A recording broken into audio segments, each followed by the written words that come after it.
Vamos a mostrar un tercer caso de un proyecto bastante más complejo para lo que sería un diseño de una instalación de HVAC a nivel industrial, una instalación grande para edificios industriales. Bueno, lo primero que vamos a definir las condiciones de servicio. En este caso sería el caudal.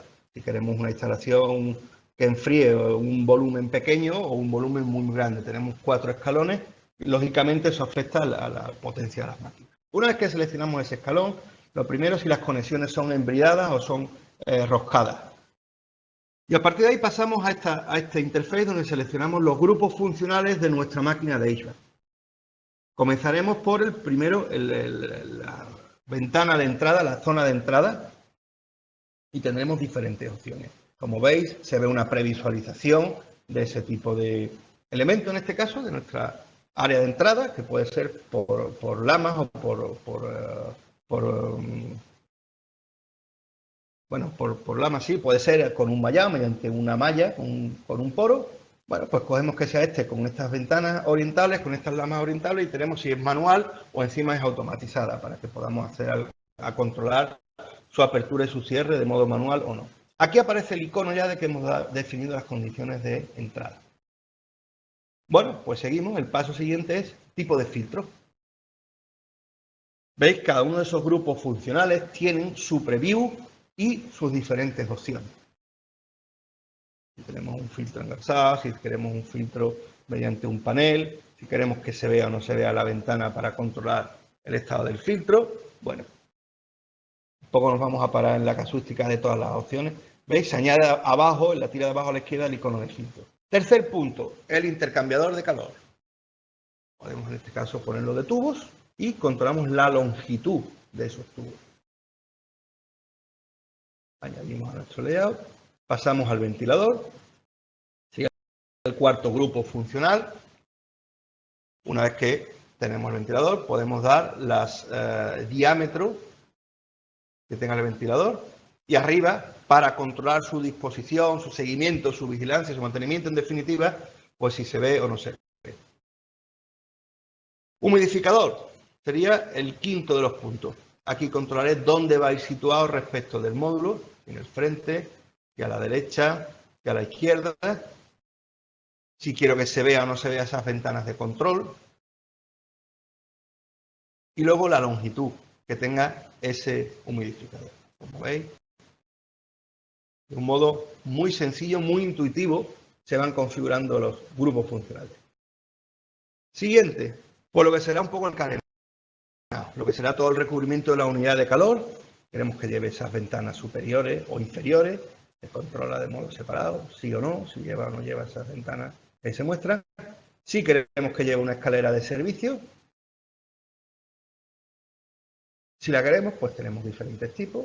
La estándar con anillos de seguridad, con peldaños antideslizamiento, bueno, en fin. Ahí veis que está ya colocada en su ubicación. Bueno, pues seguimos yendo al layout y para terminar volvemos al primero de los iconos para decidir la ventana de salida en este caso. Tenemos las mismas opciones que en el panel de entrada, en este caso lo dejamos abierto. Añadimos a nuestro layout y veis, tenemos ya todos los símbolos, nos deja pasar al escalón siguiente, en que una vez que hemos definido qué grupos funcionales quiero, me da esta foto, la que me define los grupos que hay, me da las dimensiones de mi equipo.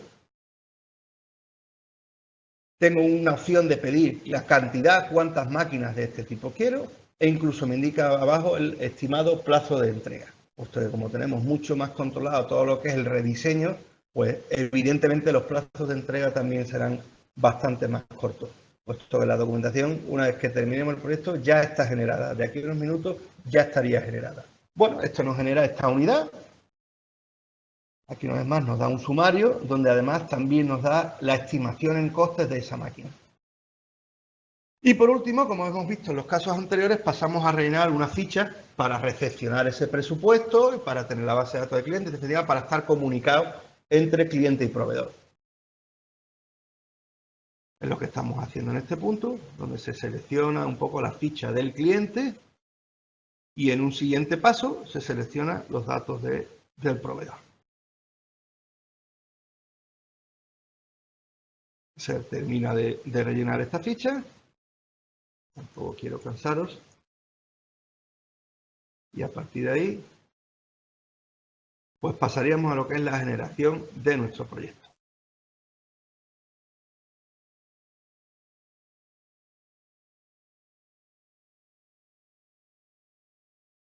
Pues completamos nuestra orden. Y a partir de aquí pasamos al interface que ya habéis visto de los otros casos anteriores, donde el sistema empieza a generar documentos. Este caso es más complejo, si es cierto que se tarda más. ¿Vale? Pues en proyectos anteriores, en el armario eléctrico se generaban en torno a 20 y tantos documentos, aquí son más de 100, más de 200, perdón. Esto sería lo que le llega al cliente de email, un poco los documentos de carácter formal,